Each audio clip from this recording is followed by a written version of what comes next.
Ele já morou em 4 países, construiu um canal com mais de 160 milhões de views, que batia quase 100 mil reais no mês, e mesmo assim quebrou em 2023. Recomeçou do zero, foi para a Alemanha atrás de um sonho improvável, mergulhou em inteligência artificial e hoje possui uma empresa de consultoria para produtores digitais. Esse episódio prova que cair não define quem você é, o que define é como você volta. Fica comigo, porque está começando mais um Channelscast. Olá, meu amigo, minha amiga que nos assiste aqui na internet. Você já me conhece, sou o Gui Dias e está começando esse que é o novo queridinho da galera, o Channelscast Empresários. Hoje eu trouxe aqui, com muita honra, o cara aqui, ó, com alguns milhões de views aí no YouTube, tem empresa de consultoria de negócios digitais. Vamos bater um papo aqui, trazer a trajetória dele, como é que ele ganha dinheiro no YouTube, como é que ele ganha dinheiro hoje no digital, para inspirar aqui a galera que consome canais anônimos, né? Para a gente poder cada vez mais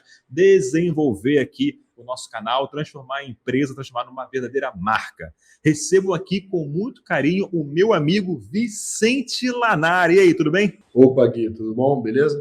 Para quem está nos assistindo aí, eu sou o Vicente, eu trabalho com o digital tem 7, 8 anos, eu conheci aí o Cassiano lá em 2020 e começou uma história aí no YouTube que hoje bate 160 milhões de views e eu estou muito feliz de estar aqui para conversar com vocês. Boa, boa, cara, obrigado já pela disponibilidade. Galera, o Vicente está falando lá da Alemanha, então eu estou aqui de manhã, lá está de tarde, então é uma conversa aí cruzando o Oceano Atlântico aí, coisa boa. E lembrar aqui que eu não comentei, né? Você é um membro do Gold, não é isso? Isso.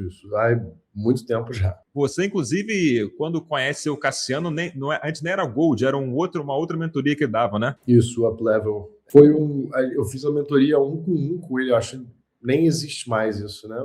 Eu entrei numa call com o Cassiano, ele montou o mind map lá, foi uma coisa que mudou a minha vida. Boa demais. Vamos falar sobre isso. Agora, amigo, como é que é essa tua história aí? Como é que é? Você já trabalhou com canais anônimos, trabalha ainda? Você falou para mim que tem, então, uma empresa de consultoria digital. Como é que começa a história do Vicente Lanari se tratando de negócios? Lá na pandemia, eu estava voltando dos Estados Unidos, eu fui muito jovem para os Estados Unidos jogar futebol americano, com 16 anos, eu acho. E aí, logo antes da pandemia, a minha família, a gente teve alguns problemas e eu já sabia que ia voltar. Eu até voltei até um pouco antes dos Estados Unidos fecharem a fronteira, mas meio que sem saber o que fazer. Eu tinha parado de estudar, eu estava na faculdade nos Estados Unidos, eu tinha acabado de parar de estudar para voltar para o Brasil. E eu fui num velho conhecido meu, o Ryan, que tinha sido meu técnico de futebol americano quando eu era menor,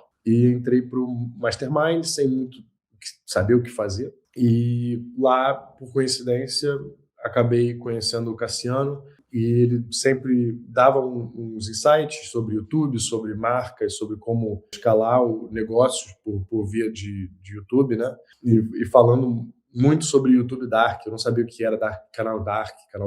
E um dia eu fui perguntar para ele sobre como que ele fazia isso, como que ele fazia dinheiro. E daí se construiu toda a minha história aí no digital. Começou com uma call de 1 hora com o Cassiano lá no Rio de Janeiro, num apartamento trancado, todo mundo trancado em casa durante a pandemia, mas eu não reclamo de nada, assim, se a gente teve que passar por aquilo quer dizer, eu vou falar por mim, né, se eu tive que passar por aquilo de estar num apartamento trancado para ter acesso às informações que eu tive e aplicar do jeito que eu apliquei, valeu a pena, com certeza. Boa. Você teve essa call, Cassiano, mas foi para falar sobre o quê? Foi tipo, cara, aqui que eu me ajuda aqui tô querendo um modelo aqui no digital. Tu já sabia de Canal Dark?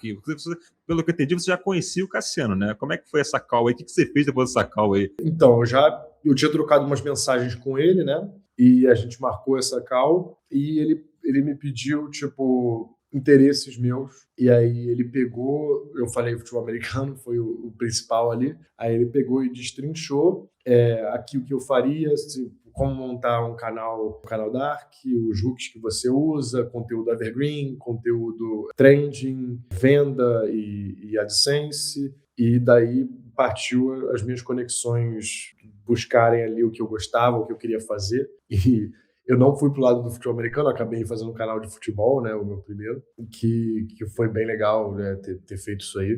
Mas depois que eu fechei a Cal com o Cassiano, o que eu fui fazer é estruturar.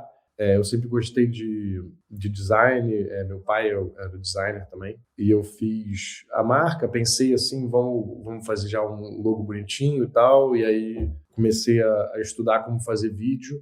Na época, o curso o Cassiano me deu essa consultoria, essa, né, mentoria, mas não tinha o curso gravado da Channels, então não tinha essa parte de edição que a gente tem hoje em dia, essa parte de thumb que tem hoje em dia.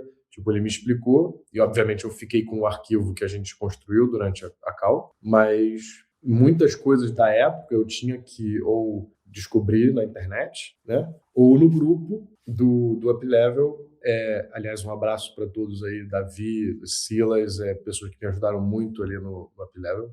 Então, foi descobrir, né, essas partes. Eu aprendi a editar no Premiere Pro, eu aprendi a fazer thumbnail pelo Photoshop, fazer roteiro, tudo que hoje em dia, né, a gente tem quase que automatizado, até muita gente tem full automatizado, era na mão, né? Que eu falo para a galera hoje em dia, a gente tinha que fazer tudo na mão, escrever roteiro na mão, thumb na mão, arranjar imagem, tudo que a IA magicamente faz hoje em dia, a gente fazia na marra, né? Então foi um processo de aprendizado aí, tipo, eu fui entrar para Channels início de 2020, março, abril, eu diria, mas eu fui começar a fazer vídeo lá mais pro fim do ano, assim, quando eu fui entender, fui começar a postar vídeo. No caso, eu estava fazendo vídeos, mas eu estava entendendo as ferramentas, né? Eu fui começar a postar, perder o medo de dar errado, enfim, essas coisas eu fui lá pro fim do ano. Boa, boa, boa. Então a gente tá falando aí, você tá falando de início de 2020, portanto, 6 anos aí, né? Que você já tá, então, atuando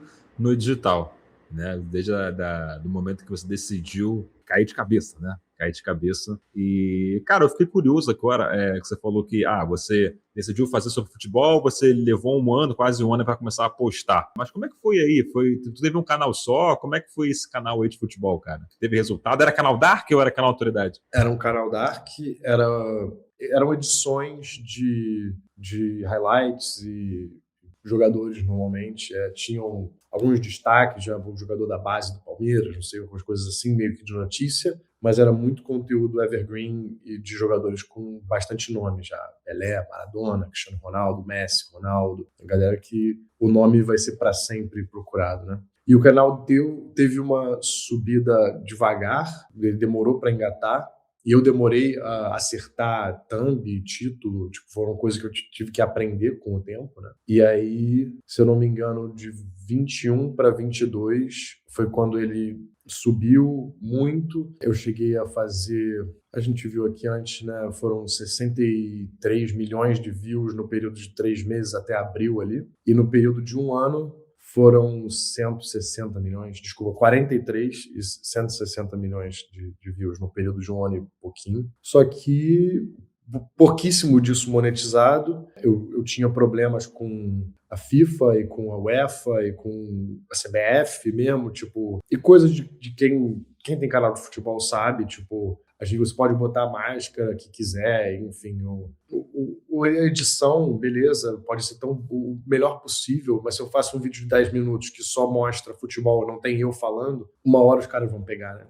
Demorou para eu acertar o que o algoritmo não pegava como copyright, até eu monetizar. Foram dois pedidos de monetização até eu monetizar esse canal. E aí, um mês e meio, eu tomei um strike, e aí eu perco esse meio mês, né, que eu estava ganhando. Tipo, o strike eu não sou pago pelo meio mês que ainda estava ali monetizado. Então, apesar de ter tido um sucesso muito grande de cara no que as pessoas acham que é o sucesso do YouTube, né, que é viralizar, o dinheiro não foi nada maravilhoso, assim, né? Eu fiz uma boa grana, foram 30 e poucas milhões de views no mês. Eu fiz uma ótima grana para quem tinha 22 anos, 23 anos, e tinha acabado de, ver todo esse mundo novo que existia, né? Mas o canal acabou caindo depois daí, eu não consegui resolver os problemas com o YouTube, eu nunca mais consegui recuperar esse canal, né? Ele acabou ficando para trás. Você também não se interessou em correr atrás do canal, foi isso? Eu acho que veio uma confirmação de meio que, cara, eu era novo e eu tinha todas essas ansiedades de, caralho, eu vou fazer dinheiro no YouTube. Enquanto, sabe, os meus pais todo dia iam trabalhar de manhã até de noite e, tipo, a gente tinha uma vida legal, mas foram muitas, muitas e muitas horas de trabalho para isso acontecer, né? A minha mãe, que me criou meu irmão, trabalhava de 7, saía de casa às 7, 8 da manhã, chegava em casa 9, 10 da noite. E aí, assim que o canal é derrubado, vem aquela ansiedade de tipo, cara, você não vai fazer dinheiro postando vídeo na internet. Tipo, isso não é a realidade, é aquela coisa de duvidar, nem de mim mesmo, de tipo, cara, isso não é possível. Tem, beleza, uns certos escolhidos de Deus ali, do Mister Beast da vida, que é abençoado, nasceu com a bunda virada para a lua, né? Mas que nós, meros mortais, jamais faríamos isso. Então não foi nem o interesse em reviver o canal. Eu amava fazer conteúdo sobre futebol. Tipo, eu nunca joguei futebol porque eu era ruim de bola, as pernas são ruins mesmo, mas eu sempre gostei muito de torcer para futebol, de estar no estádio, essa coisa do clima, da cultura que o Brasil tem em volta do futebol, né? Então eu gostava demais de estar ali, mas eu acho que a porrada que eu tomei mentalmente, eu não aguentei trabalhar no canal. Depois que eu postei mais uns meses ali, não subia. Ele não voltava a ter impressões, né? Isso era o pior de tudo. Eu tinha um monte de seguidor e meu vídeo não imprimia, não, assim. Então, acabou que eu fiquei meio decepcionado com isso. Acho que foi mais isso. A decepção, a falha mental acabaram me levando a abandonar. Cara, esse mental realmente pega muito, né? Não é à toa que tem a frase, o jogo é mental, e realmente o mental abalado, até você recuperar ele. Tem pessoas que vão mais rápido, outras mais devagar, mas faz parte, inclusive, aí, uma galera que nas últimas semanas acabou tendo, né, canais desmonetizados aí. Acho que esse papo aí, essa conversa que eu tô tendo com o Vicente aqui, é bom pra galera ver que, mano, pode acontecer durante o caminho, né? Aí você decidir aí se você quer levar isso adiante ou não quer, né? E como é que você vai interpretar isso para você levar para frente ou não. Agora, meu amigo, você falou, você tinha 22 anos na época, tu era um garoto, né, um moleque. Você falou, fez um bom dinheiro, nunca tinha visto na vida. Você lembra quando você fez nesse 1 mês e meio aí? Ou pelo menos quando apareceu lá no YouTube, no Analytics, era 5 dígitos, para mais, para menos? Era 5, quase 6. Quase 6 dígitos. Mas aí, né, eu perdi meio mês, chegou a ser um mês, mas eu perdi metade do segundo mês aí. E aí pagar o almoço do governo também, né? A gente não pode deixar de pagar os caras. Então, acabou um pouco abaixo disso. Mas assim, que eu tinha trabalhado na minha vida, né? Eu fui para o ensino médio nos Estados Unidos, eu não podia trabalhar. Eu era imigrante, não podia trabalhar. E aí eu vou para a faculdade e eles liberam de trabalhar lá dentro do campus. Então, tipo, eu limpava prato na cafeteria da faculdade por muito tempo para tirar um dinheirinho, né? E salário mínimo. Então, enfim, não quero me passar de coitado aqui, tô longe de ser coitado, nunca me passaria por isso, mas o dinheiro é a disparidade muito grande, né? Tipo, a gente está trabalhando com o YouTube que tem uma escala gigantesca, em vez de trabalhar 8 horas por semana, 10 horas por semana numa cozinha e ganhar salário mínimo, né? Então, tipo, foi ao mesmo tempo que teve essa decepção, teve uma visão de, tipo, que foi o que me fez continuar, é que, tipo, é possível, né? E eu de primeira consegui acertar essa, então se eu continuar tentando, uma hora vai acertar o ainda maior, né? Foi isso que me manteve centrado em continuar. E o fato que eu morava com a minha mãe também ajudou muito. Eu tinha 22 anos, eu morava na casa dela, então eu tomar essa falida não acabou com a minha vida, né? Eu pude continuar aí sobrevivendo. Boa demais. E como é que foi, assim, você falou os próximos passos, né? Quais foram os próximos passos que você tomou? Daí tu já decidiu ir para Alemanha? Porque eu sei que você tá na Alemanha, você foi para a Alemanha em algum momento, né? O que aconteceu depois, então, que você não leva esse canal Dark de futebol para frente? Aí foram uns meses até eu dizer, pô, vou voltar pro YouTube, né? E aí 2023 chega, pandemia meio que morrendo, né? Mais ou menos acabando. Eu volto aos Estados Unidos não para morar, mas eu passei 2, 3 semanas lá. E eu conheci um cara, Pejman, eu não sei falar o nome dele. Pejman é o primeiro nome dele. E eu conversei com os caras num grupo dele, que a gente falava sobre relógio e tal, sobre o YouTube. Então, eu não cheguei a ser uma consultoria, assim, mas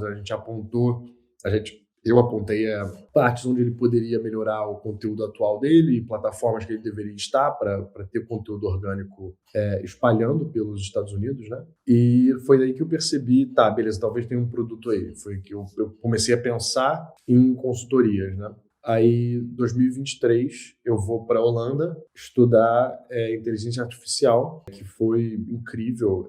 A gente estudou, foram 4, 5 meses integral. Então, eu chegava lá às 8 da manhã, eu saía de lá às 7 da noite, com um intervalozinho aí, mas enfim. A gente programando o dia inteiro.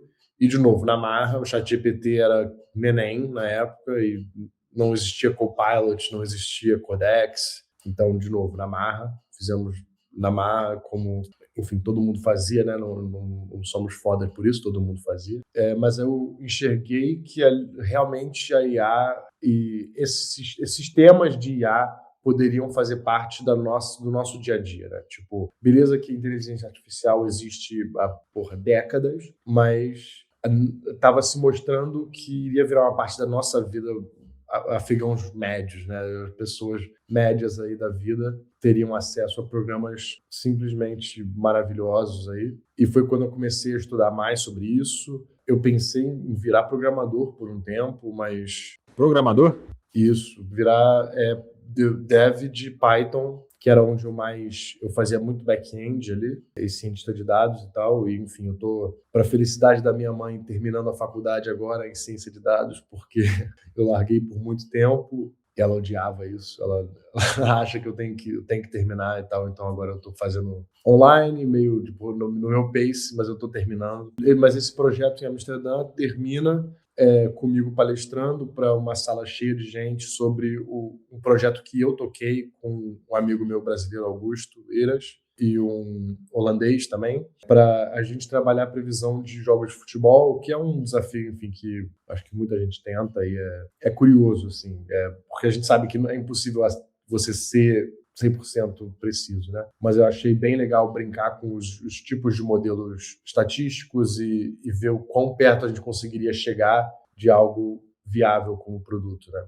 E foi uma apresentação bem legal. Eu fiquei mais um tempo em Amsterdã, mas os preços muito altos, eu estava vivendo com esse amigo holandês meu, e aí os pais dele estavam voltando para a Holanda, e eu teria que arranjar um lugar para ficar, e eu simplesmente não conseguia achar apartamento, tipo, não é nem... Tudo bem que era caro, mas eu não conseguia nem achar um lugar caro para ficar. Tipo, não tinha lugar mesmo, e o mercado explodindo pós-Covid, todo mundo viajando, não sei o quê, e eu acabei voltando para o Brasil em 2023, isso. Aí eu moro com meu irmão em Nova York por o resto desse ano. Ele mora no norte de Nova York, né? Eu fiquei lá por um tempo, foi um tempo maravilhoso. Também tive a oportunidade de conhecer pessoas aí importantes na minha caminhada. E dali, principalmente no ponto de vendas, que os Estados Unidos, eu acho que tem os melhores vendedores do mundo. Eles têm um mercado muito do consumismo, né? Então, querendo ou não, você precisa ter vendedores muito bons. A habilidade social de vender não era algo que eu era muito bom. Eu demorei bastante, inclusive, para me adaptar, mas foi bem importante. Aí eu volto ao Brasil no fim do ano e voltei. Eu não tinha visto permanente, eu fiquei 6 meses lá, mas foi um período que me ajudou muito. Aí eu volto ao Brasil em 2024. Isso, a gente abre a empresa em 2024 com a sociedade que a gente tem agora, com o meu sócio Pedro, e começa a desenvolver o pensamento de consultoria digital, de que, beleza, eu sou um cara do YouTube, mas ele não era. Ele era um cara mais do Instagram e ele era um cara mais do autoridade. E eu era do YouTube Dark.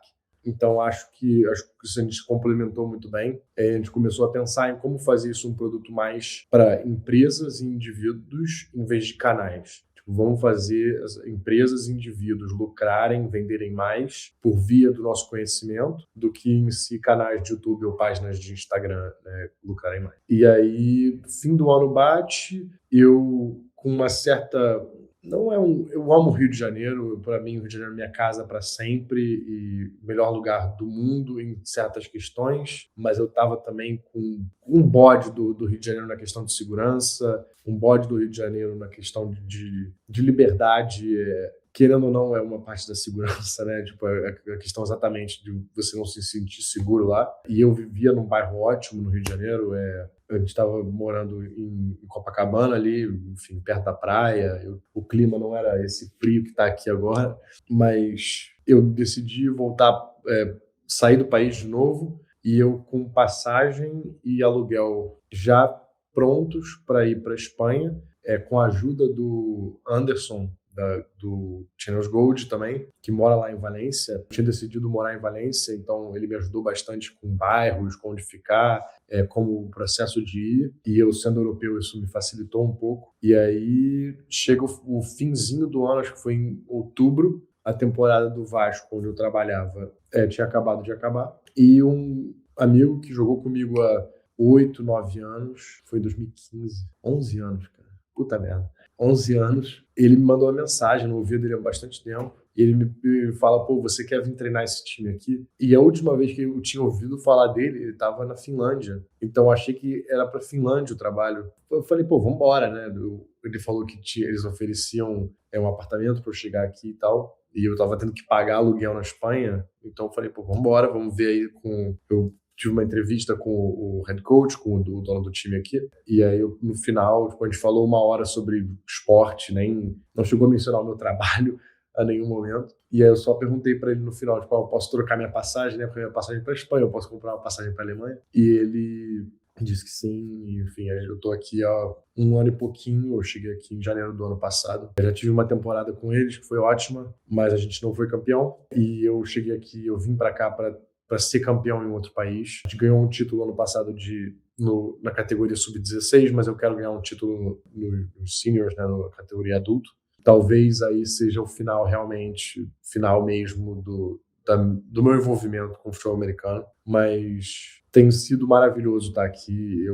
Enfim, eu demorei 3 horas a mais para chegar em Hamburgo aqui hoje por causa do nosso glorioso trem alemão, que é ótimo, mas sempre atrasa, é uma coisa, assim, tem que aprender a aguentar, né? Tipo, mas eu acho maravilhoso morar aqui, as pessoas que eu conheci aqui certamente vão ficar para minha vida aí, mas eu não sei se eu tenho capacidade total de ir aos Estados Unidos treinar por conta de visto, por conta de todo o processo de ser um profissional nos Estados Unidos, e eu não sei se eu quero ir para uma liga diferente aqui na Europa, enfim. Então eu acho que do jeito que está sendo esse arco dessa história, ficaria ótimo ela terminar aqui na Alemanha, na cidade mínima aqui de Lohne, onde a gente joga. Eu acho que seria muito legal. Então daqui para frente eu não sei onde que eu vou ficar, mas esse período na Alemanha tem sido muito legal para mim. Enfim, eu acho maravilhoso morar aqui.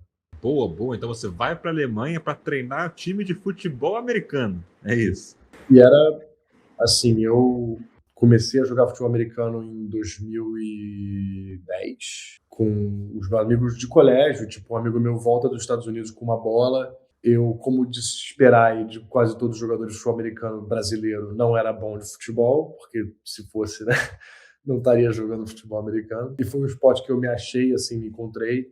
Passei por muitas coisas no futebol americano. Ele me proporcionou coisas maravilhosas, de morar nos Estados Unidos, de jogar, né, high school. Eu não joguei faculdade, eu tive na verdade, jogando no Rio de Janeiro, eu perdi uma parte do meu dedo na minha mão. Caraca. Pois é, e aí isso meio que eu paro de jogar aí, né? Então a minha história com o futebol americano foi bem longa. Eu fui jogador por muito tempo e eu fui técnico agora, já vão fazer 6 anos que eu sou técnico. Eu fui campeão brasileiro sub-20 pela RFA no Rio de Janeiro. Eu fui campeão estadual pela RFA no Rio de Janeiro, campeão do Sudeste pelo Vasco e agora campeão sub-16 aqui do Norte da Alemanha, campeão regional, e buscando esse título esse ano agora, campeão regional da Alemanha pelo time adulto, né? Mas o futebol americano foi uma paixão desde cedo na minha vida e eu não consegui largar, assim. Eu já parei por certos períodos de tempo. Quando estava em Amsterdã, eu não estava trabalhando com o futebol americano, mas foi algo que sempre me chamou e sempre é um sentimento diferente, né? Tipo, a gente, no dia a dia, a gente trabalha em escritórios, eu, você, muita gente aí no mundo trabalha num escritório fechado, cadeira, não sei o quê, e você ter um momento onde agressão e violência são encorajados e, tipo, dentro das regras, né? Não pode fazer coisas ilegais, né? Mas você poder soltar essa energia era algo muito bom para mim. Isso é técnico, a gente faz isso de outras formas, mas eu ainda acho que é muito gratificante, ainda mais quando eu treino crianças e adultos, e quando a gente treina criança, você consegue ver a transformação do cara em outra pessoa, né? Tipo, o adulto meio que ele já tá bastante moldado, mas você pega uma criança que está aprendendo a jogar e ele está aprendendo a ser bom em um esporte, talvez nunca tenha achado um esporte que ele tenha sido bom na vida, é uma coisa muito legal para mim. E aí a gente vê essas crianças sendo campeões aí como jogadores, foi maravilhoso. Cara, o esporte salva vidas e aquilo, né? Quando é a nossa paixão, não vai morrer, né? Tu vai morrer, quer dizer, só quando tu morrer. Tu vai morrer com essa coisa de futebol americano. Eu aqui eu gosto muito de música, por exemplo, que qualquer coisa que eu tô fazendo tem música envolvida. Paixão, irmão, não tem como morrer. A gente vai levar até do outro lado. Mas aí me conta como é, então. Inclusive, já aqui dando aí a boa sorte aí para esse ano, que você seja campeão. Aí agora, com o time adulto aí, vambora. Já comenta aqui, galera. Vicente campeão alemão, né? Campeão na Alemanha aí. Qual é o nome do time? Lone Longhorns. Boa. Longhorns não sei como escrever. O nome do time, né? Lone é a cidade aqui onde a gente joga. E Longhorns é o nome do time, que é um boi texano, aquele com um chifre gigante. Lone Longhorns, então, galera, que se der escrever aqui, campeão aí alemão 2026, quer dizer, aí é 2026, 27, né? A temporada é dobrada, né? A nossa acaba em um ano. A gente começa agora em abril e vai acabar em setembro, outubro. Boa. Vamos que vamos aí, boa sorte aí, vai dar tudo certo dessa vez. Pô, tu é multicampeão já, cara. Agora, pra fechar com chave de ouro aí, é um detalhe só. Mas, meu amigo Vicente, como é então? Você teve canal anônimo, sua introdução ao digital, você segue o sonho aí do futebol americano, mas como é que isso tudo te leva para Automate Digital, que é a sua empresa aí de consultoria para produtores digitais, cara? Como é que surge ela aí na tua vida? Pois é, eu comecei a ver a produtização, tipo, como ficaria esse produto de consultoria digital e não algo sobre o YouTube mesmo, quando eu fui ajudar pessoas que estavam fora do digital. Então eu gostava de conversar sobre YouTube e tinham pouquíssimas pessoas na minha vida que eu conseguia falar sobre isso. Tipo, os meus amigos, a maioria foi uma rota mais tradicional. Eu estudei em uma escola muito boa no Rio de Janeiro, então a maioria dos meus amigos foi para ótimas faculdades e seguiram carreira e estão muito bem por aí. Mas eles não tinham essa conexão comigo, né? Eu não tinha essa conexão com eles, no caso.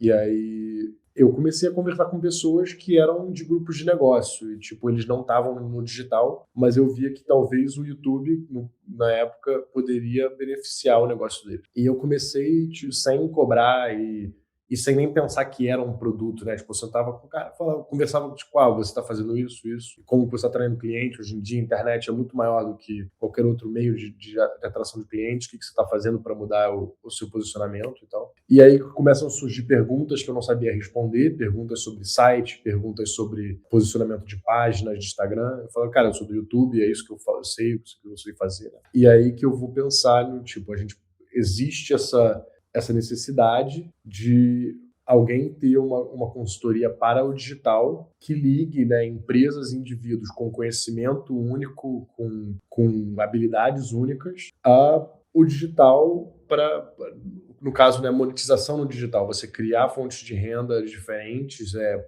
uma esteira de produtos para o cara usar esse conhecimento, essas habilidades para escalar o negócio dele, seja ele um freelancer ou uma empresa pequena e média que queira, por exemplo, vender fora de loja, né? Tipo, ele está com estoque, eu quero começar a vender na internet também.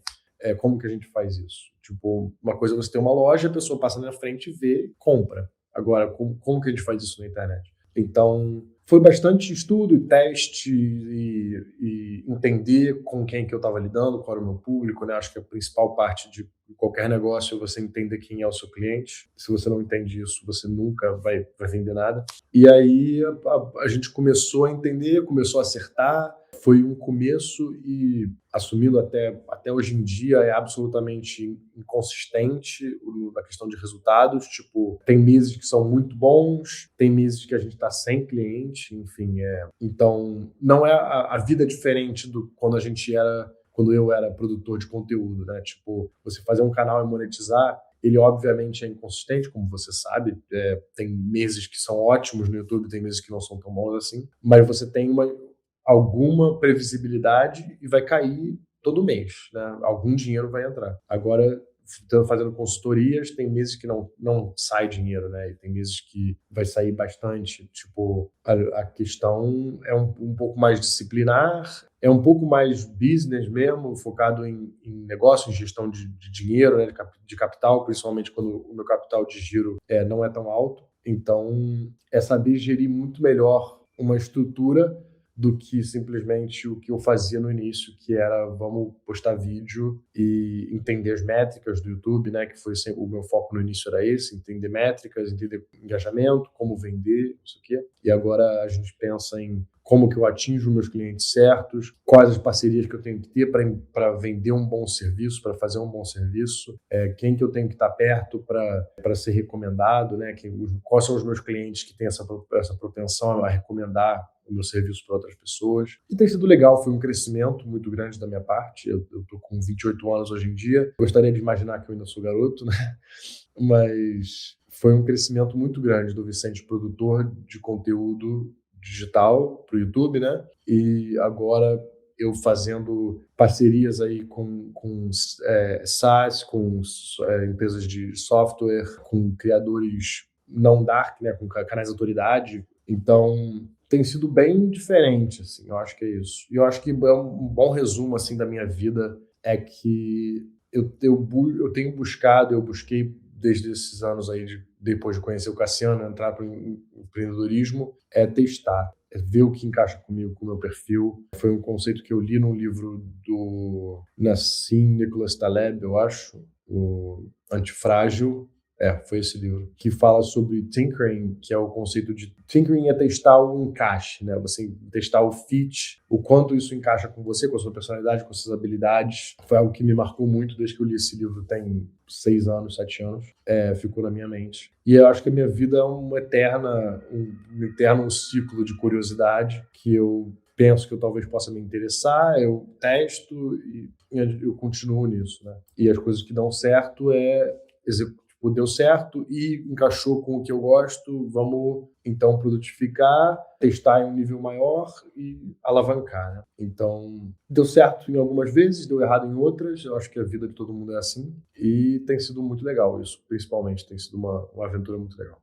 Tá, então você contou pra gente aqui, então, a história da como você cria a Automate Digital. E você fala que é aquela pessoa que gosta de testar, deu certo, aplica, escala, testou de novo, deu certo, aplica, escala. Beleza. E você se encontrou aí nesse modelo de negócios, dando a consultoria para os produtores digitais, ou você vê isso como mais um braço aí do Vicente empresário?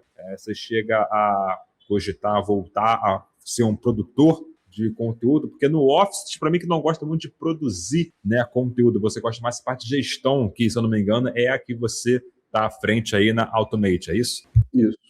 Então, o teste para mim já foi, tipo, eu acho a parte de consultoria de serviço muito mais a minha cara, e eu tenho um background de análise de dados e de interpretação de contexto de dados, né?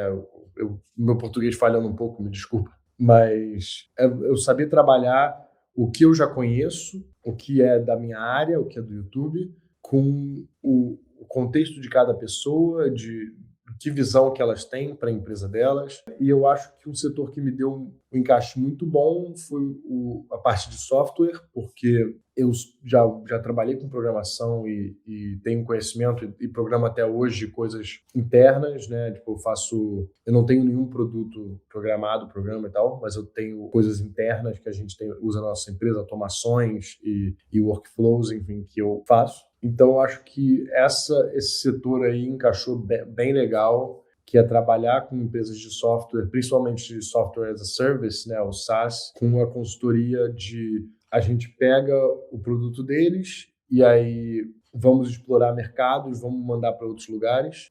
Às vezes, por exemplo, pegar uma função do cara, uma parte do produto dele, em vez do produto inteiro, a marca e tal, a gente pega uma parte pequena das funcionalidades do programa dele e transforma nisso em um produto ou vende isso diretamente para uma empresa de outro lugar que vai transformar isso em um produto, né? E o meu teste com isso foi com um produtor digital. Na verdade, foi um curso online que a gente mudou de país e tal, e deu certo. Isso em 2024, não era nem a gente ainda, era só eu. E aí, pensando nisso, conversando com um grande amigo meu também, o Pedro Castro, ele acaba me sugerindo que isso poderia ser uma boa ideia de trabalhar agora com SaaS, e é algo que entrou bastante na minha mente. Eu estou agora mais falando do futuro, né? Eu estou bem focado em achar empresas brasileiras, principalmente. Eu já trabalhei com algumas americanas, mas achar empresas brasileiras que tenham esse potencial. Eu vejo muito potencial no mercado brasileiro. Eu acho que o povo brasileiro tem essa habilidade de conectar pontos, de ter visão, de executar, né?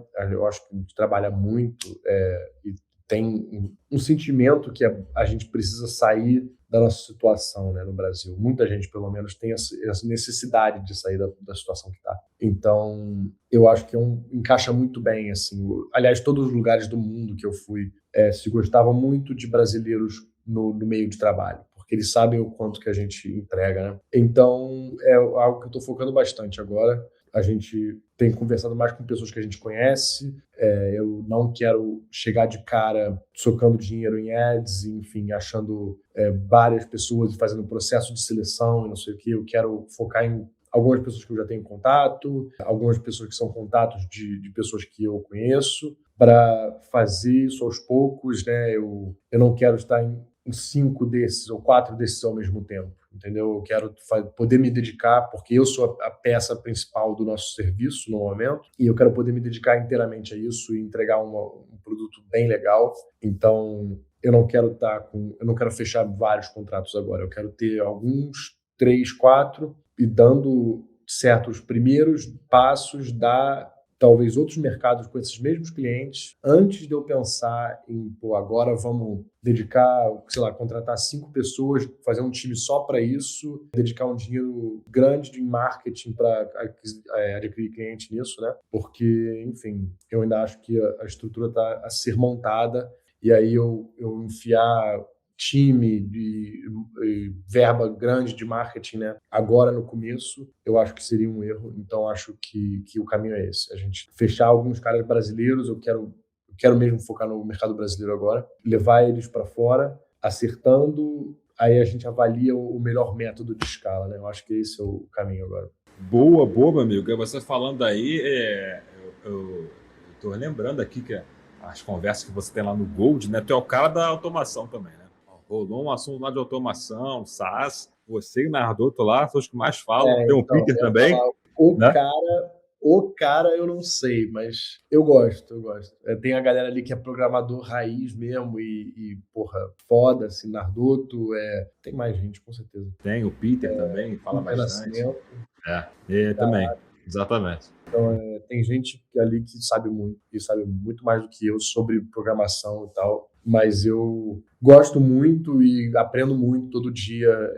Eu me peguei num loop meio que, caralho, tem muita coisa nova saindo, e eu tava todo dia, vou estudar isso, pegando cada ferramenta, e eu passava muito tempo, falava, isso é muito foda, isso aqui é muito foda também. Aí o Cloud lança uma função nova, mas aí o Google lança também, e aí foi esse mês passado, foi em janeiro. Eu só parei e falei, cara, acabou, tipo, eu não tenho mais como estudar tudo. Não existe ninguém que sabe tudo. Deixa eu escolher as ferramentas que eu gosto e vou ficar muito bom nessas ferramentas. Em vez de eu tentar saber todas as ferramentas e escolher qual é a melhor, deixa eu pegar as que eu já conheço um pouco e que são comprovadas no mercado de ter muita qualidade, né? E ficar muito bom nisso. Então, hoje em dia, eu só uso basicamente o estúdio da Google de IA, o Gemini, AI Studio, Anti-Gravity, o FX, eu tenho usado bastante, o Music FX do Google. E eu ainda uso um pouquinho de ChatGPT,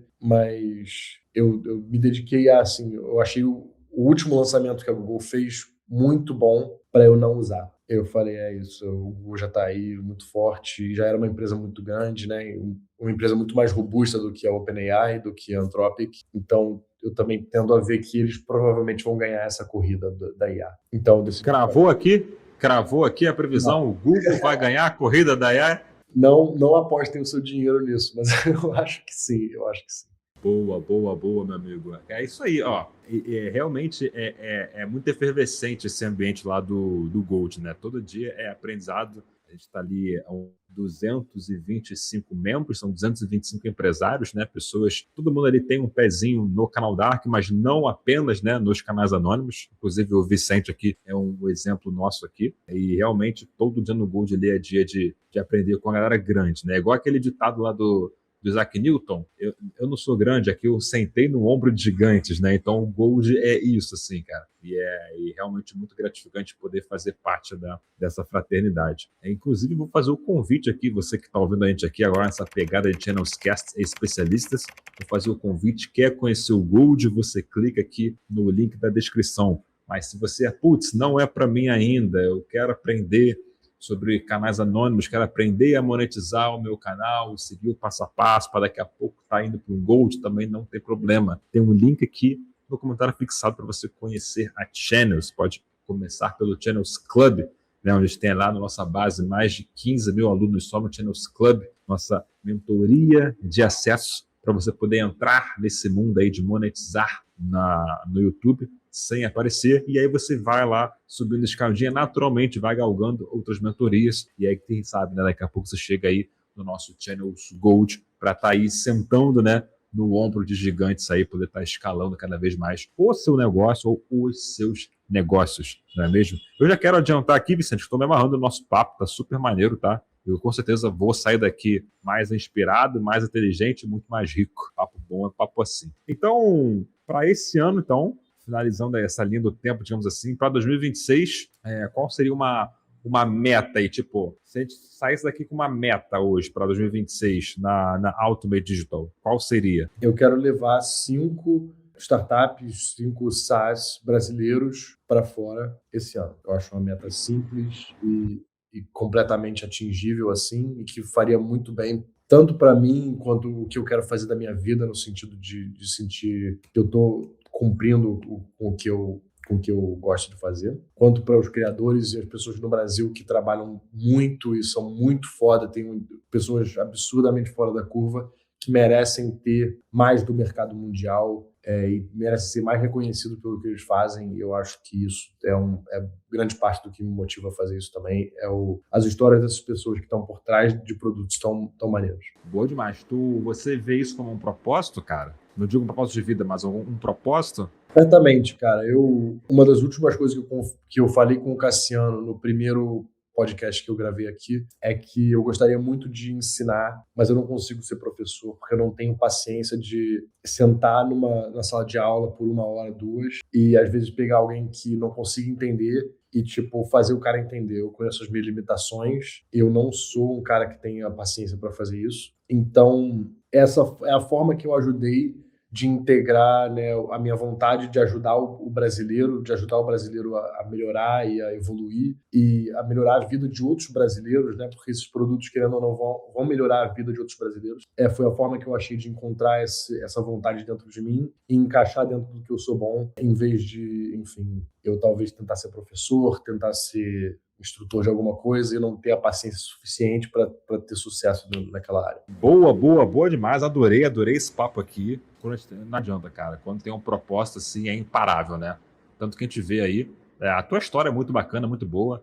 Até a sua paixão, né, pelo futebol americano, que te levou até aí, né? E talvez foi até isso que também te levou a... Foi o futebol americano que te levou até a Channels, né? O futebol americano te levou também aí a estar na Europa, mas também a ter até iniciado aí, né? A Automate aí, às vezes por um caminho ou outro, mas é muito interessante como as coisas da vida vêm, e aí quando você encontra, porra, um propósito, nada te para. Então você tem uma paixão, eu vejo, né, tem uma paixão, que é o futebol americano, e tem um propósito aí, que é elevar a autoestima aí dos empreendedores brasileiros e aumentar o faturamento, o dinheiro no bolso deles aí de uma forma totalmente honesta e nobre. Ô, meu amigo, eu quero aqui, cara, fazer umas perguntas aí, bate-voltas aqui, entrando na reta final aí do nosso papo. Tu aceita? Tipo, sem pensar muito, só responde. Vambora. Então vamos lá. Cara, eu quero saber, dinheiro compra liberdade? Com certeza.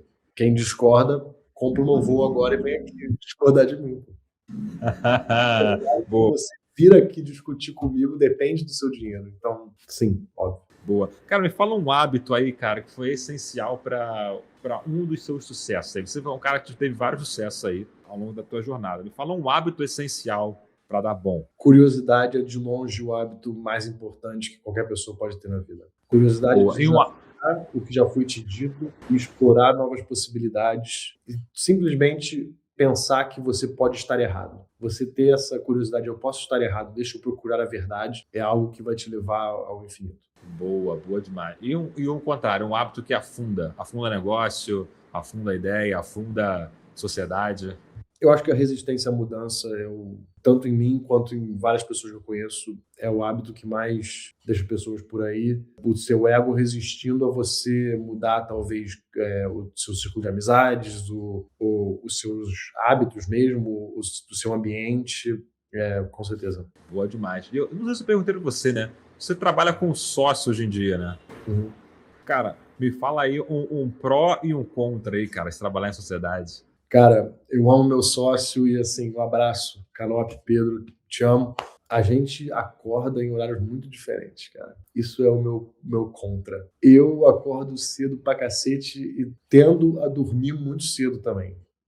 Eu tendo a dormir bem cedo. Ele é o contrário. Ele, às vezes, me entrega um vídeo 4:30 da manhã, mas eu vou mandar uma mensagem para ele de manhã, ele nem recebe, né? Então, acho que isso é o contra que eu diria. E o pró é que é algo que tapou muito as minhas ansiedades. Além de todas as habilidades profissionais dele e as minhas, enfim, eu acho que isso é o básico, né? Ninguém teria começado uma empresa, se proposto a fazer isso, sem ou ter a habilidade ou estar buscando atrás de ter essa habilidade, né? Mas estar numa sociedade com uma pessoa que já conhecia e eu sabia que era foda também, tapou bastante a minha ansiedade de tipo, eu tenho um cara muito foda do meu lado, não sou só eu, e eu tenho certeza que nós dois juntos é impossível que a gente não consiga descobrir uma maneira de fazer isso dar certo. Foi isso que a maior vantagem de ter um sócio. Boa. E uma coisa que ninguém te falou sobre ganhar grana no digital. Não me falaram e eu descobri assim na marra? Exatamente. Seja boa ou seja ruim. Eu acho que o principal, cara, que mais bateu firme assim, foi que eu comecei no digital com o Ryan, o Cassiano, tipo, eu tava com brasileiros, mas a minha vontade começou, eu estava no fim da minha morada nos Estados Unidos. E os Estados Unidos têm uma coisa de dedução de imposto e a mentalidade deles de, cara, vamos deduzir aqui. E na marra eu entendi que isso, pelo menos onde eu estava no Brasil, não funcionava tão bem assim, né? Pagar o lanche dos caras é algo que a gente tem que fazer e que a minha mãe, quando um dia eu fui reclamar com ela, ela me falou: seja grato que você paga imposto. Porque quem não paga imposto né, é muito pior ser isento do que você ter imposto para pagar. Eu tento levar isso para frente, né? Ainda dói, mas eu tento levar isso para frente. É um pensamento, cara, é um pensamento. E o que uma verdade polêmica sobre o mercado digital? Ninguém é tão confiante, tão bom, tão rico ou tão feliz quanto eles fazem parecer ser no Instagram. Para de usar essa merda, vai produzir, vai ser feliz com a sua família, com as pessoas que se importam contigo, que o resto vai cair no lugar certo. Boa demais. Agora me fala aí para você, para o Vicente Lanari, qual é o dinheiro do foda-se? Qual é a quantia financeira que é tipo, pro resto da vida, se tu quiser, Você não precisa mais se preocupar com nada. Existe um valor financeiro provicente, que é o do foda-se? Olha, eu vou levar isso pro lado de, tipo, eu certamente não me forçaria a trabalhar com coisas que eu não gosto mais. Eu acho que nenhum dinheiro me faria, tipo, ser inútil no ponto de vista de ser improdutivo. Acho que nenhum dinheiro no mundo me faria ser improdutivo. Mas 10 milhões de dólares na conta, eu nunca mais discuto com ninguém. Eu nunca mais entro em cal que eu não quero entrar. É por aí. Eu ainda trabalharia, talvez em outro ramo, talvez, enfim, tendo uma fazenda e eu tocando minha fazenda, sabe? Mas eu não seria improdutivo, mas 10 milhões de dólares eu nunca mais responderia a pessoas e faria coisas que eu faço por obrigação. Não é nem que eu não gosto, mas que eu vejo como obrigações na minha vida. Boa, é uma quantia bonita. Já comenta aqui, Vicente Lanari, 10 milhões de dólares. Já comenta aqui, Vicente com 10 milhões de dólares na conta. É uma boa quantia. Gostei da resposta. Para finalizar esse batidão aqui, ó, o que separa, cara, quem chega longe de quem fica pelo caminho? Resiliência. Eu conheço o total de 0 pessoas que não conseguiram o sucesso no mercado possível, né, como é o digital, se elas não pararam de tentar. As pessoas que... Tá, isso é absurdamente clichê, eu entendo. Se você está assistindo aqui me falando, porra, Vicente, isso é a coisa mais óbvia do mundo. Me desculpa, mas não é. As pessoas desistem todos os dias. Entendeu? A maioria das pessoas desiste todos os dias. A competição, na verdade, do lado de fora, parece muito alta, ela na verdade é muito baixa. A média é baixíssima. Agora, se você entrar e falar, pô, não vi o resultado agora, vou desistir. O que vai mudar na tua vida, entendeu? Tipo, eu entendo que as pessoas têm situações diferentes e talvez demore muito mais para uma pessoa do que para outra, e talvez o buraco que você tenha que sair seja muito maior do que o buraco que eu tive que sair, ou o meu ponto de largada foi quilômetros na frente do seu. Isso acontece, isso é parte da vida, do jogo, e isso é uma característica da vida que a gente não pode mudar, né? Por mais que a gente interaja com, pode ser política, o que for, você não vai mudar a realidade do mundo, que certas pessoas nascem numa condição e certas pessoas nascem em outra condição. Agora, você recebeu um par de cartas quando você nasceu na sua vida. Você fazer a melhor combinação possível é sua responsabilidade e bastante sorte, com certeza, de estar no momento certo, no lugar certo. Mas desistir não tem como ser uma opção. Se você quer, principalmente, o melhor para sua família, mas para você também, você precisa continuar, tá? Então, é clichê, mas clichê normalmente existe porque é verdade, tem um fundo de verdade. Então, tenta analisar a verdade por trás desse clichê, tenta entender o porquê que você está fazendo isso. Eu imagino que muita gente que está tentando buscar isso daí não está tentando só por si mesmo, é porque tem filho, tem pai, tem mãe, tem mulher, tem marido, que também precisa sair da situação que está hoje em dia, e você decidir ficar nessa situação, você não fazer nada para mudar essa situação, vai dar no mesmo, né? Você vai continuar na mesma. Então, assim, eu entendo, tem gente que, porra, sofre pra caralho e a vida nasceu quilômetros atrás do resto do mundo. É isso, irmão. Tipo, não vai sair um gênio da mágica e mudar a sua vida. Só você vai mudar a sua vida com muita sorte e com muita dedicação e falta de ansiedade, você ter fé. Acho que fé resume bem tudo que eu falei. É você ter fé, seja no seu Deus ou seja num propósito maior. Você não vai ter essas ansiedades quando você acreditar. E eu continuo. Uau, uau, uau. Realmente gostei dessa resposta.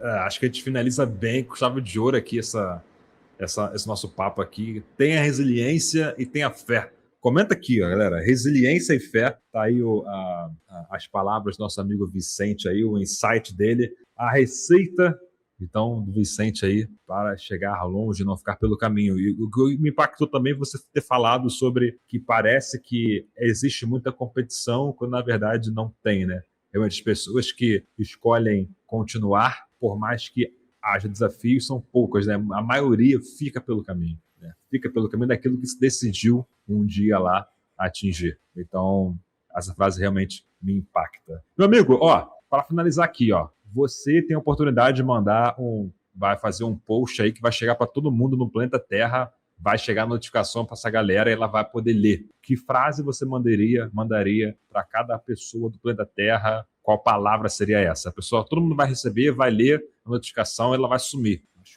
que mensagem você deixaria? É uma boa pergunta, cara. Eu acho que no mundo ideal eu pensaria mais na resposta, mas como estamos aqui, eu diria que o principal a pessoa deveria ouvir é que você consegue e não existe nada inerente, abençoado ou especial na maioria das pessoas que conseguiu fazer o que você quer fazer. Ela não nasceu abençoada com certos talentos, tipo, inegáveis, né?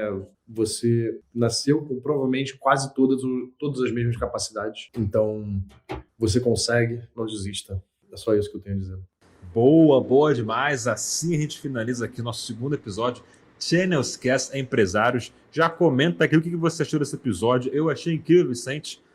Inclusive, agradecer pela disponibilidade, pelo transbordo aqui que você fez com a gente nessa última 1h15 aqui conversando com a gente. Lembrando que é o Macau aqui internacional, estou no Brasil, o Vicente está lá na Alemanha, 4 horas na frente, ele se dispôs aqui a poder estar conversando com a gente. Meus amigos, está aqui no link fixado, tem aqui ó, o portal para você começar a monetizar no YouTube, ter sua primeira renda aí digital. Eu tive uma entrevistada passada que ela falou que YouTube não é renda extra, é renda extraordinária, e é isso que a gente quer mostrar para você. Então tem um link aqui no comentário fixado para você conhecer o Channels Club, beleza? Nossa mentoria de acesso aí para você estar começando a ter o teu canal Dark monetizado. Não importa se você nunca ouviu falar de YouTube, nunca mexeu com edição, a gente vai pegar você do básico, intermediário, avançado, pegar na sua mão para você estar aí criando o seu canal Dark e começar a tua jornada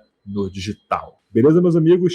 Inclusive, curte o episódio e se inscreve aqui no canal Channelscast. Estamos batendo aí agora 25 mil inscritos. Vamos fechar aí fevereiro com 25 mil inscritos, beleza? Vicente, muito obrigado mais uma vez por você ter colado aí com a gente, beleza? Tamo junto, Gui. Muito obrigado por me receber aí. Obrigado ao Cassiano, que está me recebendo pela segunda vez no podcast da empresa dele. E agradecer a todo mundo que esteve pelo caminho agora até hoje. Todo mundo que eu citei aqui no vídeo, um abraço para vocês. Um beijo para minha mãe, que foi quem começou tudo para mim e eu não seria nada sem ela, né? E, gente, como ele disse, ó, curte, comenta, engaja, que o conteúdo aqui é bom demais para chegar só a 25 mil inscritos. A gente tem que subir isso para muito mais. Boa, até o final do ano é pelo menos o dobro de inscritos. Qual é o nome da mamãe? Tereza. Então, um beijo, Tereza. E Vicente, até daqui a pouco, né? Até daqui a pouco lá no Gold. Um abraço. Valeu, meus amigos. Tchau, tchau.